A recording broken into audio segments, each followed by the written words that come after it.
Hello and welcome to Enchantment of Eternity's review of Game of Thrones Season 8, Episode 2, A Night of the Seven Kingdoms. This video is a part of a series of videos where I review episodes of Game of Thrones, so I have to start with a spoiler warning for Game of Thrones up to Season 8, Episode 2. If you haven't seen up to this point, you will not want to watch this video, otherwise some things may be spoiled for you. So, last week I talked about how the premiere episode of Game of Thrones did exactly what I wanted to, what I thought Season 8 needed to do in order to be good after the tragedy, the total dumpster fire the last 3 episodes of Season 7 was. And this episode is even better. It does it even better. And what I said it needed to do, and what I said before Season 8 even started needed to do in order to recover from the mess that was Season 7, was to focus on the characters. Focus on the character stories, give real context to the story, to the characters, because that's what the end of Season 7 lost. Because it was just a shuffling around of chess pieces that felt empty and hollow, and characters were acting out of character, characters were being obtuse, things were just happening that didn't feel earned or that I wasn't really invested in. Earlier seasons of Game of Thrones, I was totally invested in the characters. I was invested in the threat of the Night King and the White Walkers. And this episode pretty much made me totally forget about all of the pitfalls and downfalls of Season 7 and made me feel like I was watching an episode from an earlier season when the show was great. Because it had some of the best character moments in the show. And again, every single scene in the episode mattered. Every scene had good character moments that were true to the characters, and it actually got me to believe and to invest in the White Walker threat again, something that I had lost total interest in. And I will say this episode almost made me love Game of Thrones again. But I don't want to be too complacent, because the beginning of Season 7 was also good and it went to shit towards the end. And I gotta bear in mind that is still a possibility in Season 8, even though this episode was really great, because we have yet to see Dr. Colossus writing fan surfacey on. Which we'll probably get in the next episode. So we'll have to see how Season 8 handles that, and if they're able to handle that any better than Season 7 did.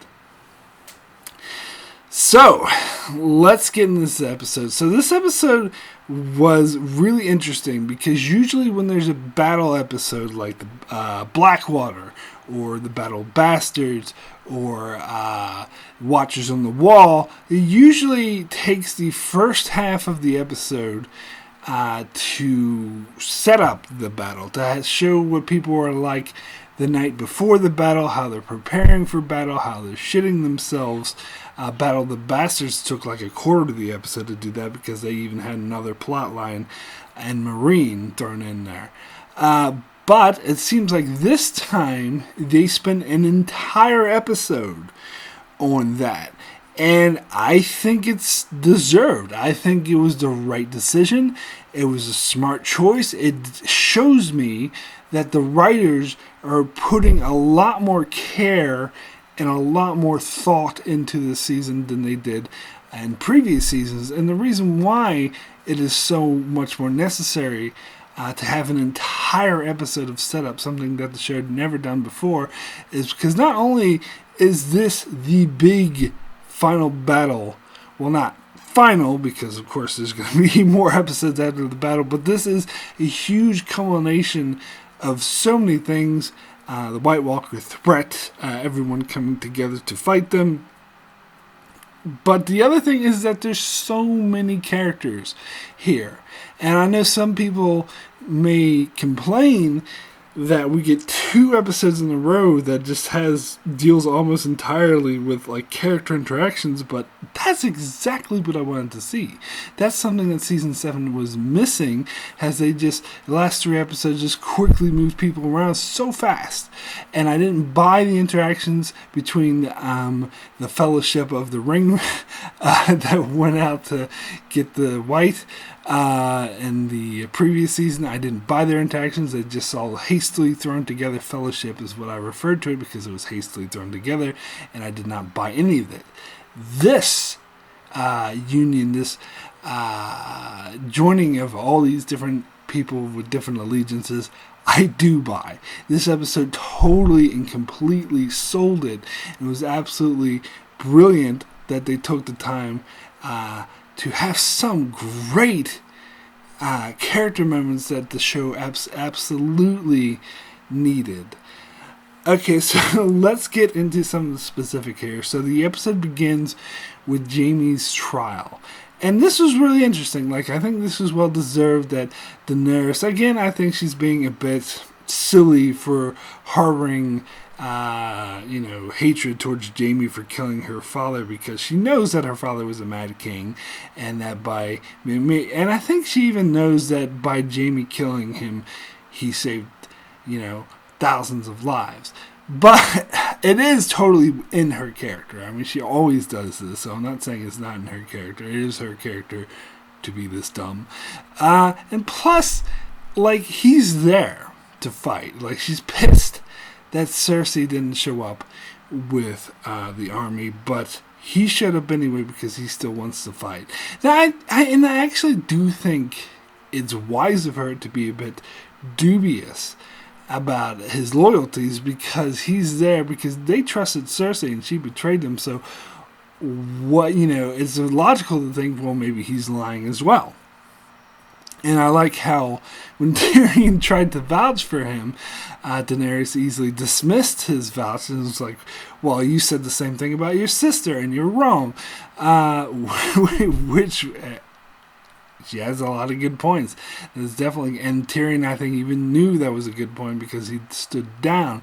But it was Brienne who stood up and vouched for him, which I think is totally within her character, and I think it would have been a bit ridiculous if she hadn't. I think it would have been out of character, and I think it was amazing. That was an amazing scene, and she even said to Sansa, you wouldn't be alive if it wasn't for Jaime, because he saved my life. He armed and armored me and sent me to save you because he wanted to keep his word to your mother.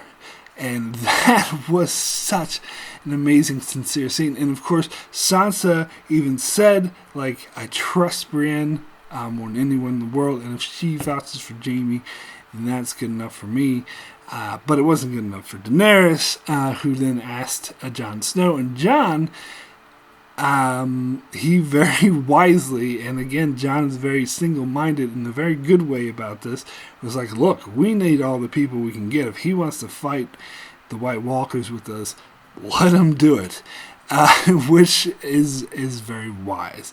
And it does make me wonder the fact that Bran seemed to want Jaime there. He even said that in the following scene, because Jaime was like, why didn't you tell them? I threw you out the window. And he's like, then they'd kill you, and that would be no good.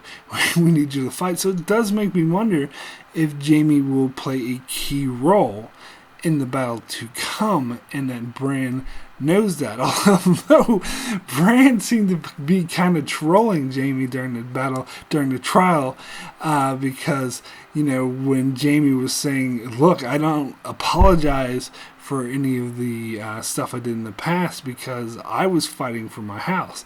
I was fighting to protect my family. And then Bran kind of trolls him by saying the things we do for love, which of course is what he said when he threw Bran out the window.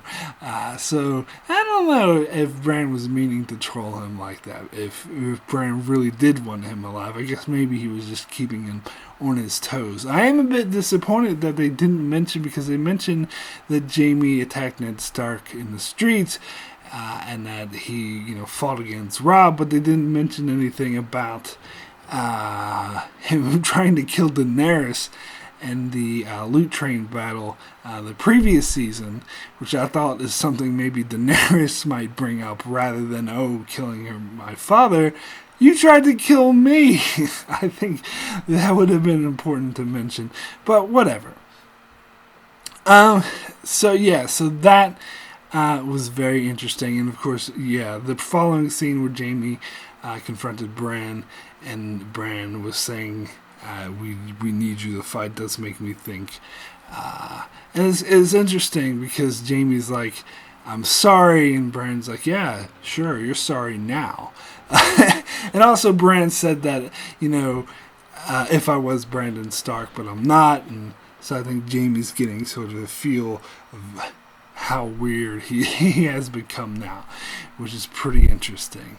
And then after, of course, Daenerys learns that Cersei's not coming, she's rightfully very pissed off with Tyrion and saying, "You're either a moron or you're betraying me," and Tyrion's like, I'm a moron, or I'm a fool. That's what you're, either a fool or you're a traitor. And he's like, "I'm a fool."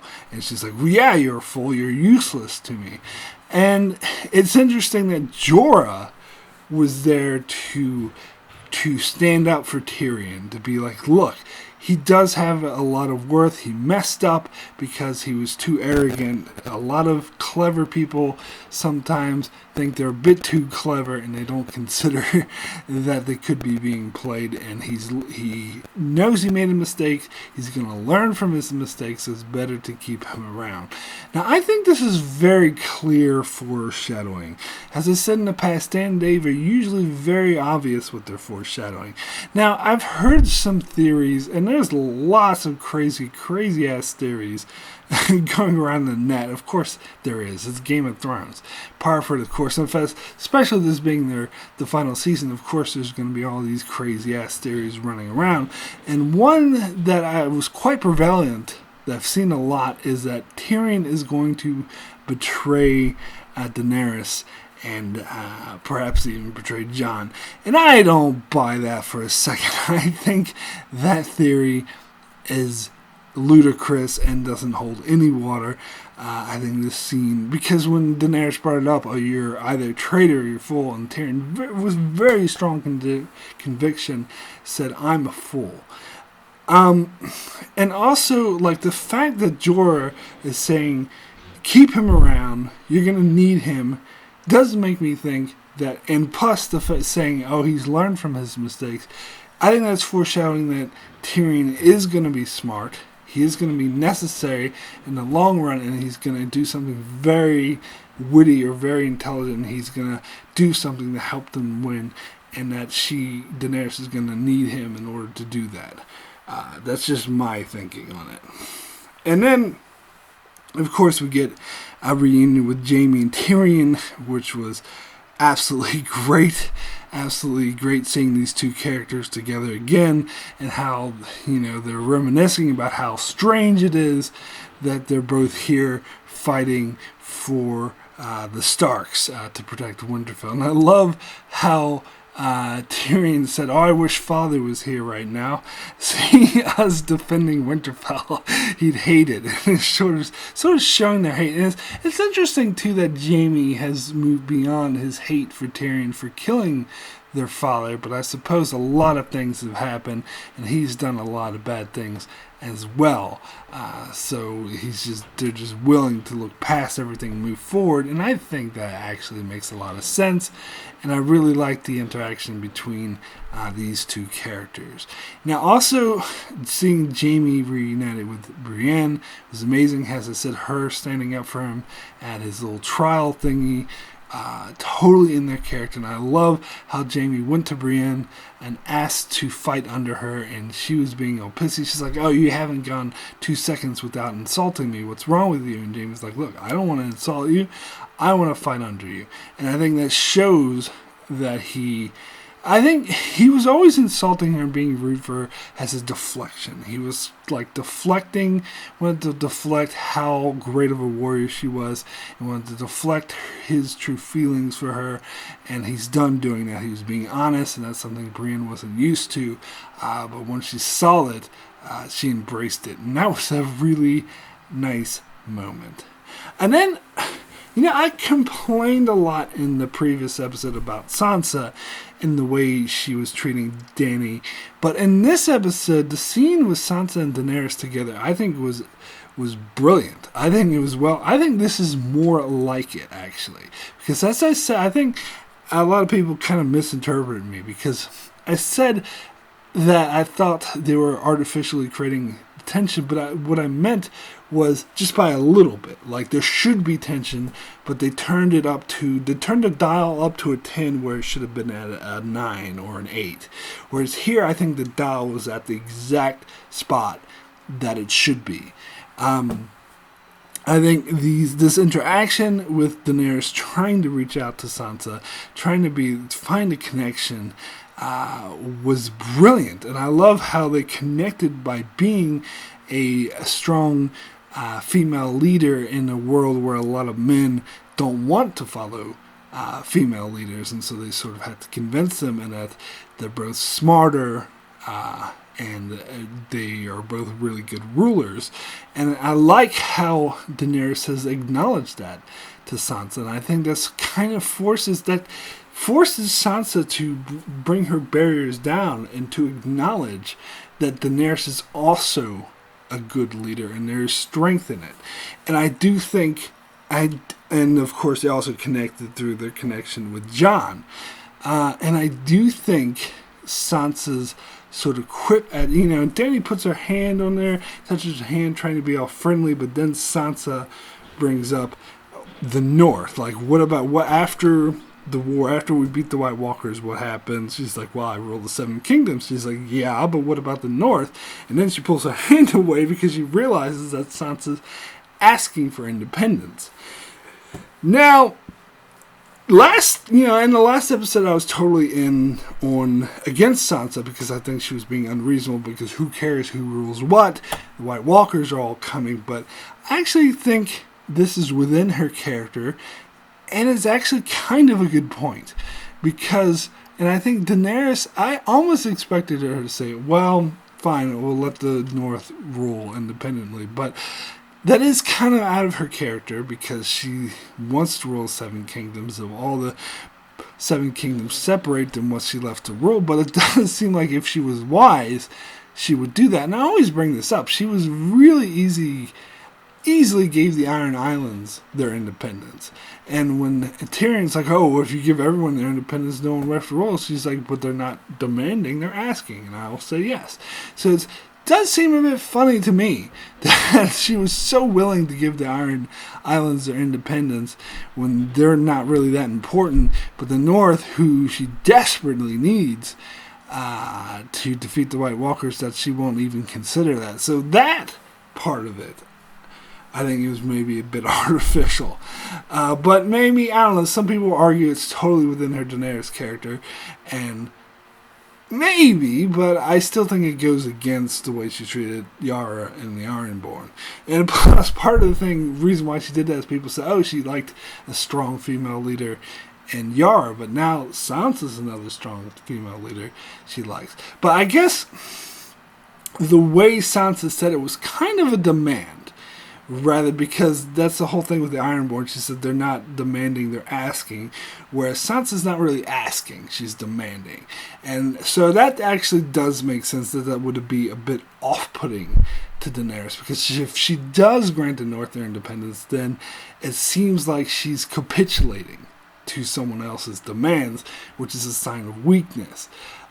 So it's a very interesting dynamic, and although I do think they should be focused more on the White Walkers, I think it kind of makes sense for Sansa's character and for her to show exactly where she stands. So I love this scene.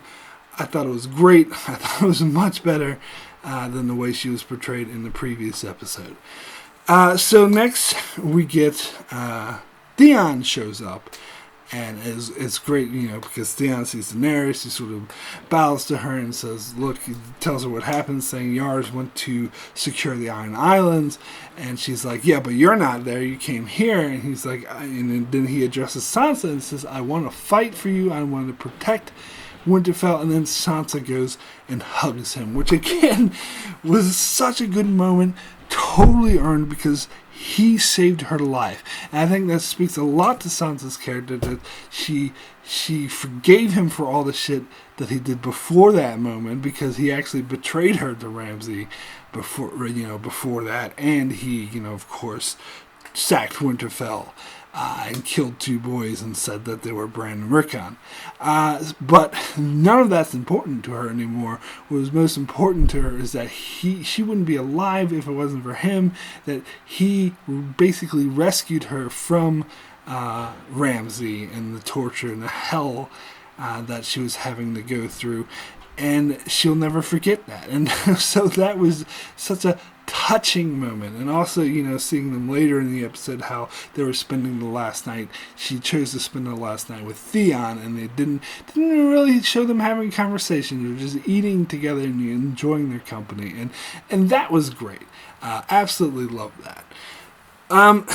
So then we also get Dolorous Ed, Tormund Giantsbane, and Beric making it back with their respective groups of Night's Watchmen and Free Folk. It does seem like there should be more of them, but whatever. And seeing the reunion, I love how Jon goes to hug Ed and Tormund just intercepts him and Barry hugs him. Like that was great. Like Tormund was really good in this episode, just being like the typical Tormund. But of course they come bearing the bad news, raising the banners that the Night's King's army is on the way and will be there by nightfall. So it sort of raises the flag. And but it's also interesting, we see a bit later in the episode, we get a full-on Night's Watch reunion with Dolorous Ed, Sam, and Jon Snow, as they sit on the wall and they sort of reminisce about being in the Night's Watch and how the time has actually come to stand against the White Walkers. And I love, of course, Ed sort of having quips against Sam. It's like, wow, Sam's is this killer of White Walkers, and he's ladies' man. What has the world come to? that was great. But anyway, we also get the War Council where they plan how to defeat the Night's King, and it's pretty smart because Jon's like, we can't beat them. Our numbers are too big. We can't beat them head on. The only hope is to kill the Night's King because, as they've seen in Season 7 when they kill the White Walkers, all the whites that they had made instantly die. And so since the Night King, I believe, made all of them, or he made the other White Walkers who made the other Knights, or the other Whites, the thought is that everyone would die, although I'm not sure if that is the case. I think that would be too easy of a win if it was. So, and then they said, well, is there any, Jaime's like, well, if he knows that, he's not going to come forward, but Bran's like, oh, yes, he is, because he wants to kill me. Which is really interesting because there were all these rumors beforehand about the Night King coming specifically for someone, and it seems like he's coming specifically for Bran, which should have been pretty obvious. So they come up with a plan that they're going to use Bran as bait, and Theon said that he'd be waiting there with his Ironborn to protect him, and then they also mentioned that perhaps the dragon should be nearby to take care of the Night King. And I like how when they asked Bran if Dragonfire can kill the Night King, he's like, yeah, I don't know, no one's ever tried before. So that does make me very, very curious, very eager to see what exactly they're setting up for. And then in the next scene, Tyrion approaches Bran and asks him about, like, what are you? You said you're the three-eyed raven, so what exactly happened to you? What's going on? And then they cut the scene, but I think it makes sense that they cut the scene because basically Bran's just going to tell him the story of his storyline, which we've already seen, we the audience, so we don't need to hear this. We already know what happened, but Tyrion doesn't, so he gets this information. Now, I have a couple of theories, and I'm going to talk a little bit. I don't have a strict list of who I think is going to live and who I think is going to die. I think a lot of that's up in the air, and I'm not sure, and I wouldn't venture to guess, but I have a couple of guesses. First off, here's my first theory, and this is pretty wild. I think Bran's gonna die. I think because I think their plan to kill the Night King is obviously going to be unsuccessful, because I think it's clear that they are going to lose the Battle of Winterfell. I don't think everyone's going to die. I think a lot of people are going to escape. But, there's still 3 more episodes after this, and I don't think those 3 episodes will just be dealing with the aftermath of killing the White Walkers. I think there's still going to be a threat. So I think their plan to trap him is going to fail, and I think the Night King is going to succeed in killing Bran, which is what his plan is. But here's my wild and crazy theory, is I think Tyrion is going to become the next three-eyed raven. I don't know. I'm making this video before I watch any other videos, so as far as I know, everyone and their mother's also making this prediction, so maybe I'm not original, but I do think that is a strong possibility. I don't know. Maybe I'm reading too much into the scene where Tyrion, because why else have Tyrion listen to Bran's backstory? I mean, maybe this will come in handy for Tyrion some other way. Maybe I'm completely wrong. He doesn't become a three-eyed raven, but just having that information is something that's going to allow him to do something better later on. But I do think it's definitely going to come into play. But I think that would be interesting if somehow Tyrion, although Bran has had like years of training to become the three-eyed raven, it would be kind of weird if Tyrion just simply did it overnight. But they're pointing out that he's already had a lot of experience and he's already really smart and wise. So I hope he doesn't start acting all weird and creepy if he becomes a three-eyed raven, then, because that would kind of ruin his character. But that's something interesting, and I think that Theon's going to die too. That Bran is going to die, and Theon protecting him, that he's going to die as well. My theory on that, but we'll see. Speaking of people who are going to die, we also get a scene with Missandei and Grey Worm, how they're like, oh, we love each other, everything's great. Oh, we're going to go to North afterwards. After the war is all over, we're going to go to North, and I'm going to protect your people. And oh, it's such a TV trope that whenever two lovers make plans to have a perfect future together right before battle, one or both are going to die. And my money would be on Grey Worm. I don't know, maybe Missandei as well as the second one, but definitely Grey Worm. I think he's definitely, that scene pretty much sealed his fate. Like, I know I predicted his death in the past where he survived, but come on. He's gotta die now. I'd be so shocked if he lives. Anyway, we also get another really good scene with Arya and the Hound. Again, we get a follow-up to the previous scene. This time, they're a bit more straightforward. They're still a bit grumpy with each other, but that's how they relate to each other.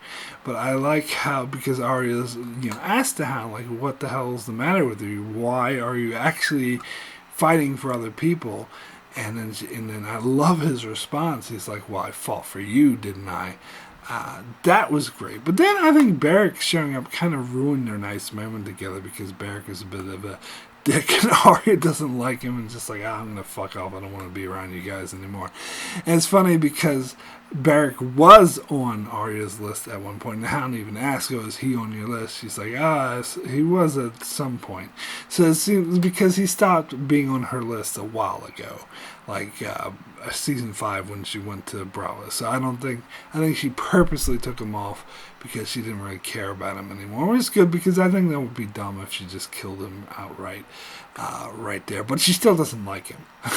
That much was very clear. She may not want to kill him anymore, but she still holds a grudge and doesn't really want to be around him.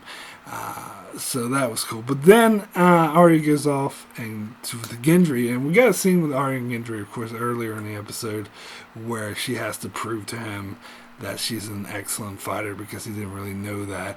And it's kind of like, oh, Gendry, you idiot. Pretty much everyone knows that you not know this, but I guess that makes sense, because it's like, oh, you should hide with the women and children. And like, yeah, that's stupid of Gendry. But I love how after she threw all those dragon glass daggers perfectly, he's like, I'll get right on with making your weapon, which is really cool. And then, of course, Arya goes to Gendry. Actually, Gendry shows up while she's shooting arrows, and she starts asking him about how many women he's been with. He gets uncomfortable, and she's like, look, this might be, I'm probably going to die tomorrow, and I haven't done it yet, so I want to do it with you.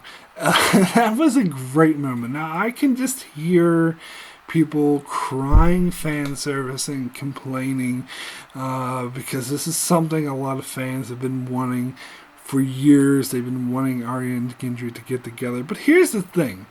I think a lot of times when fans like ship two characters or whatever, really want two characters to get together, it's because there's a lot of great chemistry between these characters. It's because the way they're written, them getting together is something that seems natural for the show, something that seems natural for the characters, and that would really work. And I think I've complained a lot in Star Trek shows that ignore these shippings and they put the character with some other character that has no chemistry whatsoever.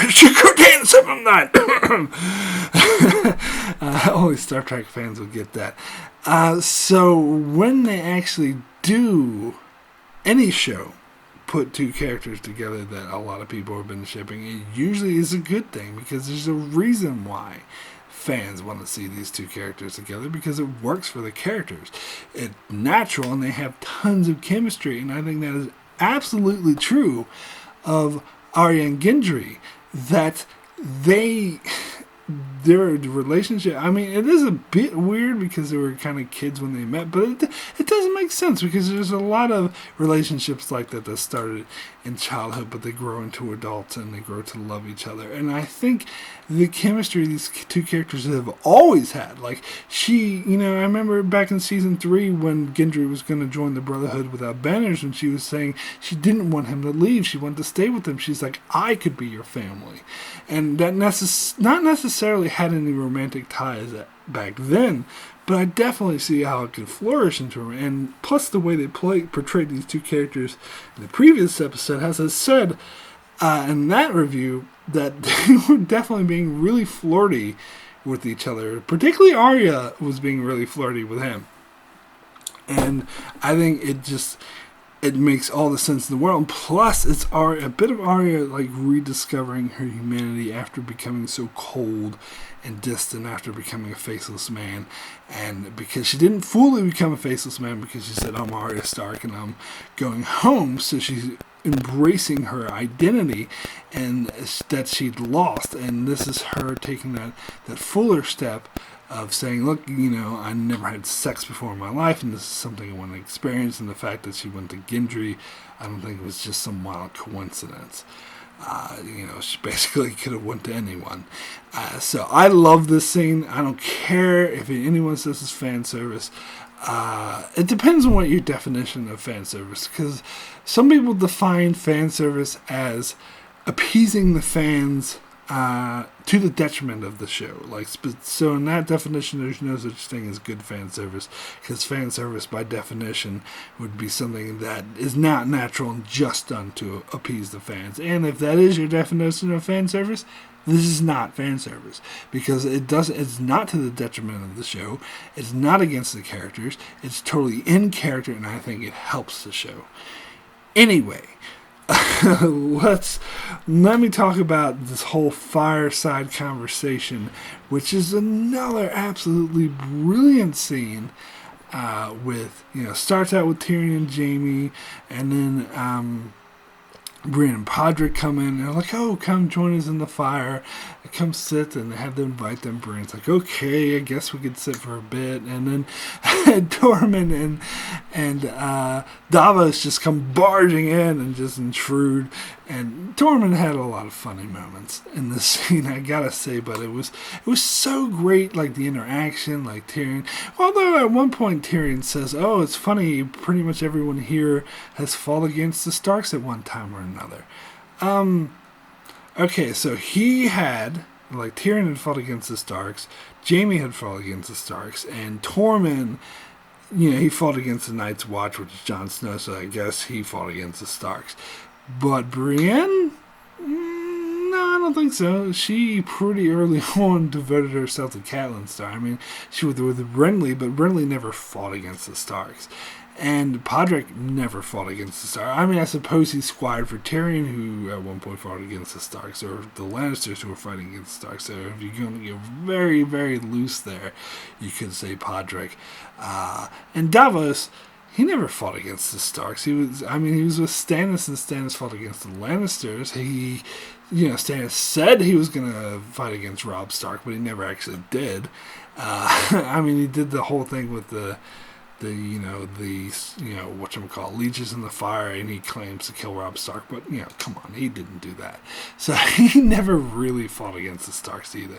So I think Tyrion's being a bit loose there, but anyway, regardless of that, it was so great, their interactions, and of course the whole thing of Brienne being knighted, like that scene was amazing. It was so great how, because it's a whole, and this is a well-earned, moment that we absolutely needed. It was a character definition that defined so many characters. It was absolutely great. The way that, because Brienne has always been whenever anyone called her sir or knight, she'll always be like, I'm not a knight, and it's because, and I think she held this inner resentment that women can't be knights, and she just accepted that long ago that it's never going to happen because of tradition, and she just learned to live with that. And I love how Tormund's like, if I was a king, I would knight you 10 times over, and Jaime's like, well, you don't have to be a king. Knights can knight other knight. And I love, when he said, kneel before me, she's like, just laughing at him, oh yeah, you're just kidding, because I can't be a knight. He's like, no, do you want to be a knight or not? Come here. And it was just such an amazing moment, especially how everyone started cheering, even Tormund. I'm glad that Tormund's not being jealous of Jaime, because that would have been annoying. But it was cool that the little flirting between them too, and it was so great how Tyrion was cheering Sir Brienne of Tarth. That was just such a touching, emotional, very powerful, just an amazing scene. So then we get another well-deserved reunion, which is Jorah and Lyanna Mormont, because Jorah is a Mormont, and Jorah's been in Winterfell for a while, and we hadn't seen these two interact, and it was so great to see Jorah trying to convince Lyanna to go in the crypts with the women and children, because she's like, you're the future of our house, our house needs to survive. And Lyanna, true to her character, is like, no, I'm definitely not going under. I need to fight. I'm not going to hide with the other children.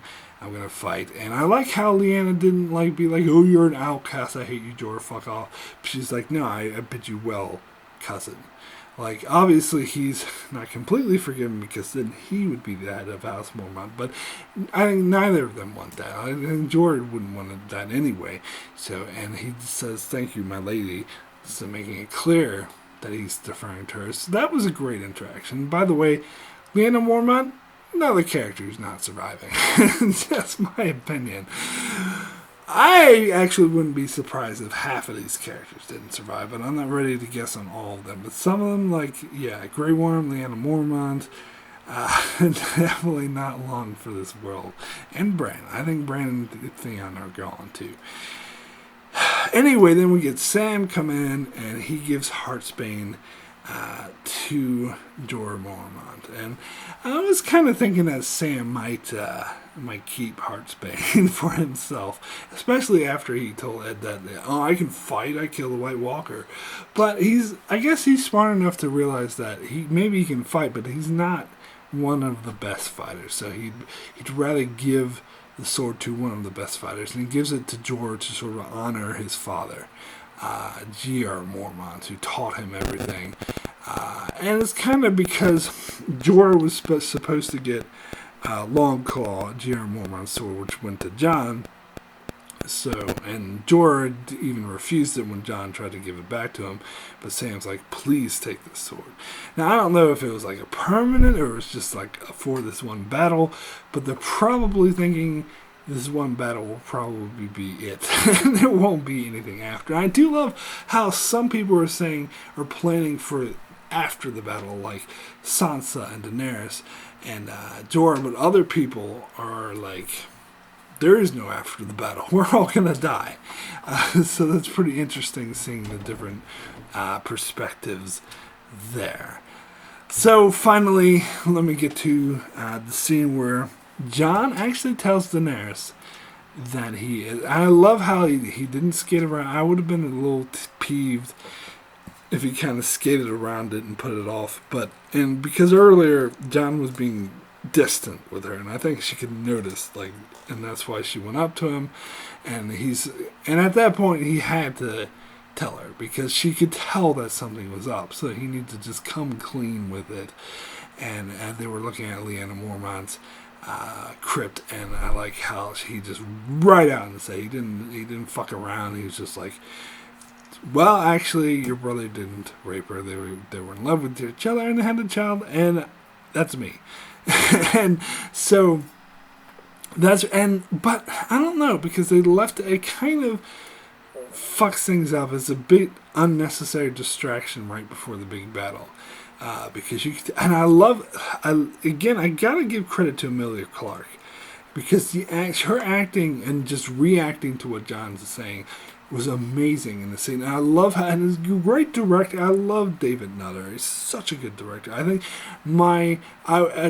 before the season started, I was saying one thing that makes me very optimistic is that the directors they chose for this final season. And it seems like my optimism was in fact justified, because the way this was shot, by holding on Daenerys while Jon Snow, we didn't see like Jon at all because we already saw his reaction to this, but seeing her reaction is more important. Just holding on her reaction as Jon told her was so great, because you could tell that she was just like, as the story started to progress, I think she could tell where it was leading, and she was getting more and more sort of tense, until Jon right out said, my name is Aegon Targaryen, and then she full on like just lost it. And that was so good. She's like, that means you could have a greater claim. Now, it kind of irritates me how Jon didn't answer that. He should have said something like, well, it doesn't matter because now we need to fight the White Walkers. And when they went out and the White Walkers were coming and they were calling, it seemed, and Jon was like nodding to Daenerys like, you know what to do. But it seems like Daenerys is distracted now. It seems like Daenerys is weary of Jon now, because she's worried that he's going to try to take her throne. And Jon should have tried to alleviate that. And it seems like, again, like he kind of had to tell her, but it seems like it was not the right time, because she's going to be distracted, or maybe she's going to be not thinking that Jon's an ally during the battle, which is not the time you want her to be questioning that sort of thing. So it's interesting. I'll have to see how this plays out. So, my rating for Night of the Seven Kingdoms out of 10 is a 9 excellent. This was an excellent episode. It had lots of great character interactions, even though this episode pretty much was all set up. It was deserved setup. It was great setup. It was taking the time to set the stage properly, set the character stories properly, something that season 7 did not do. And it did it in an amazing way. It had some amazing scenes, such as Brienne getting knighted. So much great character interactions. Nothing that really reminded me of season 7. This reminded me more of classic Game of Thrones, so I'm very much hoping that the rest of the season keeps this quality up. Anyway, that is it for my review of A Night of the Seven Kingdoms. I will be back this Tuesday night at 10 p.m. over on my brother's channel, Apkin Tomko, for a live discussion where he and I will talk about this episode in more detail. I will put the link to that event in the description below once I have that link. So be sure to join us Tuesday night for that 10 p.m. Eastern Standard Time US, 7 p.m. Pacific Time. Anyway, thank you guys so much for watching. Be sure to check out my channel as I do many more Game of Thrones reviews, and I also cover other shows like Star Trek, Lost, The Expanse, and more. So be sure to subscribe so you can keep up with all of that. And thanks a lot for watching.